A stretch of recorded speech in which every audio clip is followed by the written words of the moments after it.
India ने Brazil को beat किया है और 1 नंबर पर आ गया है। क्या रीजंस है जो कि डे बाय डे वो किसी ना किसी को बीट करता जा रहा है। ना सिर्फ ब्राजील को बल्कि जापान को बीट किया, चाइना को बीट किया, यूके को बीट किया, उसके अलावा पाकिस्तान को तो वो हर सेक्टर में बीट करता है। पाकिस्तान की बात करें तो क्यों हमारे क्राइसिस ही नहीं खत्म हो रहे। लेकिन मुझे लगता है कि राइट नाउ पाकिस्तान का सबसे बड़ा दुश्मन पाकिस्तान है।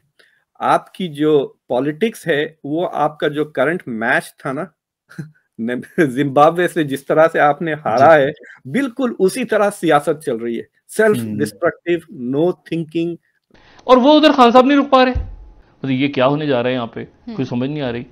एक वजह तो ये जरूर है, जैसे आपने कहा है कि पाकिस्तान इतना कमजोर, डिवाइड और डिवीजन है सब जगह, तो वो सोच सकते हैं कि ये एक अच्छा वक्त है कि हम जाएं और इनको एक मार के, जैसे वो बालाकोट में आए थे, ऐसा एक ऑपरेशन करें, कुछ हम दिखाएंगे कि हम जाके उनको मारे हैं और ये भी लड़ते रहेंगे। ये तो इनका काम ही यही है, लड़ता रहना, और इदारे के दरमियान लड़ाई होगी। मेरे ख्याल में इससे सीरियस थ्रेट पाकिस्तान को क्या हो सकता है। अब इंडिया पाकिस्तान की लड़ाई किसी न किसी तरीके से कर लेगा और बेहतरीन मौका, जैसे लाली साहब ने कहा है कि हम चूंकि आपस में लड़ रहे हैं, हमारा डिफेंस मिनिस्टर जो है वो इमरान खान को गाली देने में लगा हुआ है, उसको बिल्कुल अंदाजा नहीं। ऐसे के अंदर अगर वो किसी तौर पे किसी किस्म की कोई एक्सरसाइज करते हैं, कोई एडवेंचर करते हैं, तो हम तो पूरी कौम तैयार ही नहीं होगी।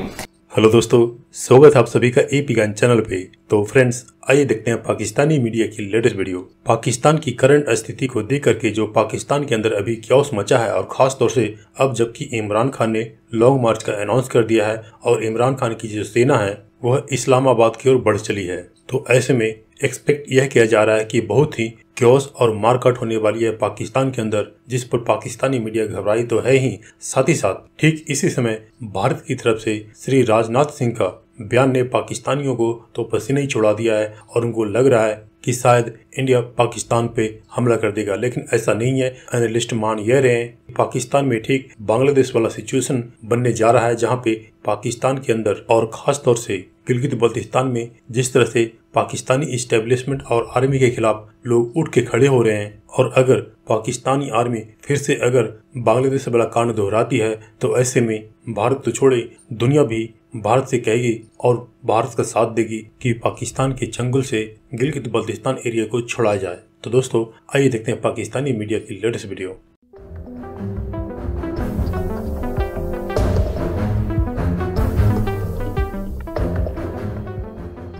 इंडिया ने ब्राजील को बीट किया है और शुगर प्रोड्यूसर में 1 नंबर पर आ गया है। क्या रीजंस है जो कि डे बाय डे वो किसी ना किसी को बीट करता जा रहा है। ना सिर्फ ब्राजील को बल्कि जापान को बीट किया, चाइना को बीट किया, यूके को बीट किया, उसके अलावा पाकिस्तान को तो वो हर सेक्टर में बीट करता है।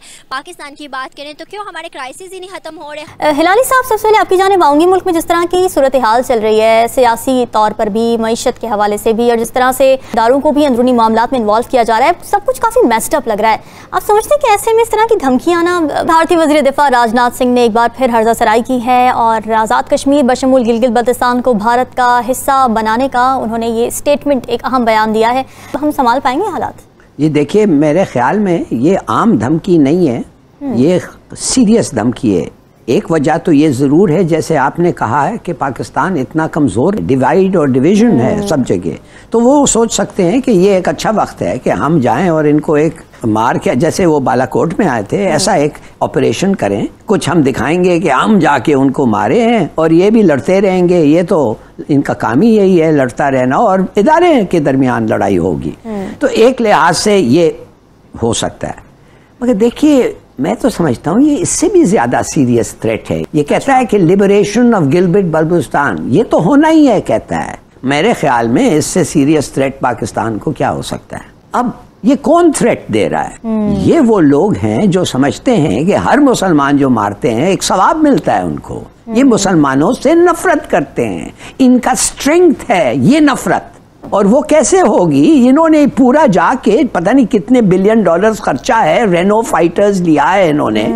तो मेरे ख्याल में बीबी, हमें बिल्कुल तैयार होना चाहिए। मगर हम क्या देख रहे हैं इधर? हम क्या देख रहे हैं इधर? इंस्टेबिलिटी। प्राइम मिनिस्टर को कहना चाहिए कि ये इतना सीरियस है कि हालांकि उनका डिफेंस मिनिस्टर ने ये बात किया है, मैं उसको बताना चाहता हूं कि हम हर चीज और हर फैसिलिटी हमारे पास जो वेपन है इस्तेमाल करेंगे अपने आप को डिफेंड करने के लिए। अब इंडिया पाकिस्तान की लड़ाई किसी ना किसी तरीके से कर लेगा और बेहतरीन मौका जैसे लाली साहब ने कहा है कि हम चूंकि आपस में लड़ रहे हैं, ऐसे के अंदर अगर वो किसी तौर पे किसी किस्म की कोई एक्सरसाइज करते हैं, कोई एडवेंचर करते हैं, तो हम तो पूरी कौम तैयार ही नहीं होगी। लेकिन मुझे लगता है कि राइट नाउ पाकिस्तान का सबसे बड़ा दुश्मन पाकिस्तान है। आपकी जो पॉलिटिक्स है वो आपका जो करंट मैच था ना जिम्बाब्वे से जिस तरह से आपने हारा है, बिल्कुल उसी तरह सियासत चल रही है, सेल्फ डिस्ट्रक्टिव, नो थिंकिंग। अभी ये जो प्रोटेस्ट शुरू हो रहे हैं ये कश्मीर में भी फैलेंगे। सो आई हैव अ फीलिंग के पाकिस्तान का डोमेस्टिक केओस इतना ज्यादा बढ़ रहा है कि you will have more problems than just Azad Kashmir.